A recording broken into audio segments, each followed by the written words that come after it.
Assalamualaikum warahmatullahi wabarakatuh. Perkenalkan, nama saya Marwah dengan NIM A321220009 dari Program Studi Pendidikan Pancasila dan Kewarganegaraan kelas A. Pada video kali ini saya akan menyampaikan resume saya. Baik, yang pertama itu jelaskan ketiga asas penyelenggaraan pemerintahan daerah dan contohnya dari asas tersebut. Jadi ada 3 asas penyelenggaraan pemerintahan daerah. Itu yang pertama, asas desentralisasi adalah penyerahan wewenang dari pemerintah pusat kepada daerah untuk mengatur dan mengurus urusan pemerintahannya sendiri sesuai dengan kebutuhan dan karakteristik daerahnya. Contohnya itu pemerintah daerah provinsi memiliki kewenangan untuk mengelola pendidikan tingkat menengah SMA atau SMK sesuai dengan kebutuhan masyarakat lokal. Yang kedua, asas dekonsentrasi adalah pelimpahan wewenang dari pemerintah pusat kepada pejabat di daerah sebagai perwakilan pusat, bukan kepada pemerintah daerah. Contohnya ialah kantor wilayah Kementerian Agama di daerah itu mengelola layanan masyarakat seperti penertiban sertifikasi halal atau administrasi urusan haji atas nama pemerintah pusat. Ketiga, asas pembantuan adalah penugasan dari pemerintah pusat atau pemerintah daerah yang lebih tinggi kepada pemerintah daerah yang lebih rendah atau desa untuk melaksanakan tugas tertentu. Nah, contohnya itu dari asas ini ialah pemerintah provinsi menugaskan pemerintah kabupaten atau kota untuk mendistribusikan bantuan sosial kepada masyarakat miskin. Selanjutnya, pertanyaan yang kedua, apakah pemerintah daerah memiliki cukup kewenangan untuk mengelola potensi daerahnya sendiri? Nah, jawabannya itu, dalam secara hukum itu, pemerintah daerah memiliki kewenangan yang cukup luas untuk mengelola potensi daerahnya sendiri melalui sistem desentralisasi yang diatur dalam Undang-Undang Otonomi Daerah, di mana mereka diberi wewenang yang mencakup berbagai urusan seperti perencanaan pembangunan, pengelolaan sumber daya alam, pelayanan publik, dan pengembangan usaha lokal sesuai dengan kondisi dan kebutuhan daerahnya. Selanjutnya, ketiga, apakah pembentukan daerah otonom itu selalu efektif dalam meningkatkan kesejahteraan masyarakat? Jelaskan dengan contoh kasusnya. Nah, jadi pembentukan daerah otonom itu selalu efektif dalam meningkatkan kesejahteraan masyarakat. Efektivitasnya itu bergantung pada berbagai faktor seperti kemampuan pemerintah daerah dalam mengelola sumber daya, transparansi dan akuntabilitas, serta dukungan dari masyarakat setempat.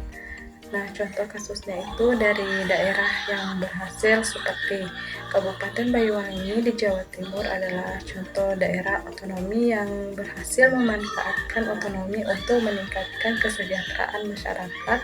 Pemerintah daerah fokus pada pengembangan pariwisata seperti Festival Banyuwangi yang berhasil menarik wisatawan dan meningkatkan pendapatan masyarakat. Sedangkan daerah yang kurang berhasilnya itu di sisi lain, beberapa daerah otonom baru di Indonesia menghadapi tantangan besar seperti minimnya sumber daya manusia dan infrastruktur. Misalnya pembentukan daerah otonom di Papua sering menghadapi kendala dalam distribusi anggaran dan pembangunan sehingga sejahtera masyarakat belum meningkat secara signifikan.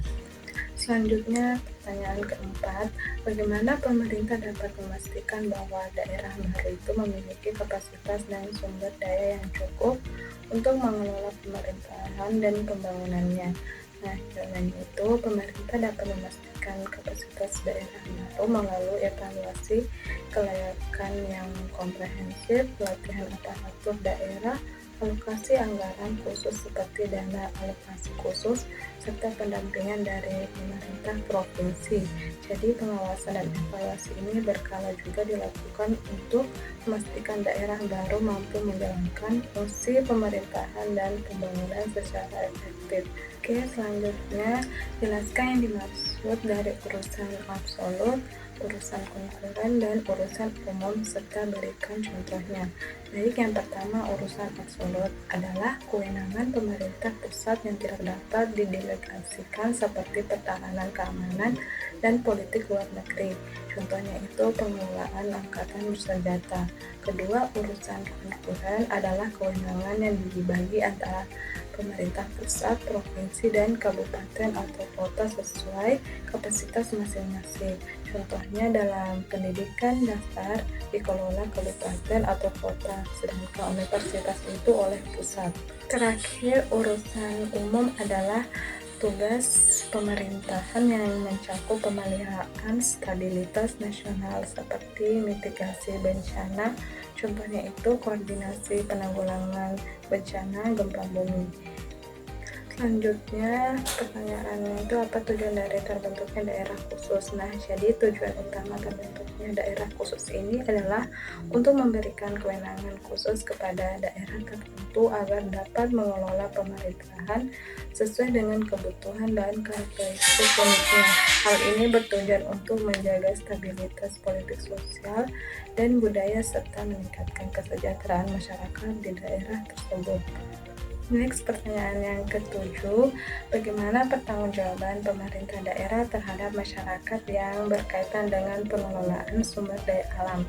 Jadi, pemerintah daerah itu bertanggung jawab kepada masyarakat dalam pengelolaan sumber daya alam dengan menjalankan kewenangan yang diberikan berdasarkan prinsip desentralisasi sesuai Undang-Undang Nomor 32 Tahun 2004 tentang Pemerintahan Daerah dan Undang-Undang Nomor 32 Tahun 2009 tentang Perlindungan dan Pengelolaan Lingkungan Hidup. Baik, pertanyaan yang terakhir, apakah wilayah Bahodopi itu termasuk kawasan khusus, serta apa yang menandakan bahwa Bahodopi itu termasuk kawasan khusus? Nah, jadi jawabannya itu ya, wilayah Bahodopi itu termasuk kawasan khusus karena menjadi lokasi kawasan industri Morowali atau IMIP. Nah, proyek ini strategis nasional dengan pelabuhan dan pabrik smelter nikel. Hal ini ditandai dengan pembangunan pelabuhan industri seluas 800 hektar di pantai Delele dan Dampala, serta adanya pabrik smelter nikel yang diresmikan Presiden Jokowi pada 2015 di Desa Fatupia. Sekian dari video saya, mohon maaf apabila ada kesalahan pengucapan atau materi yang saya sampaikan. Semoga apa yang saya sampaikan dapat bermanfaat dan menambah wawasan bagi kita semua. Wassalamualaikum warahmatullahi wabarakatuh.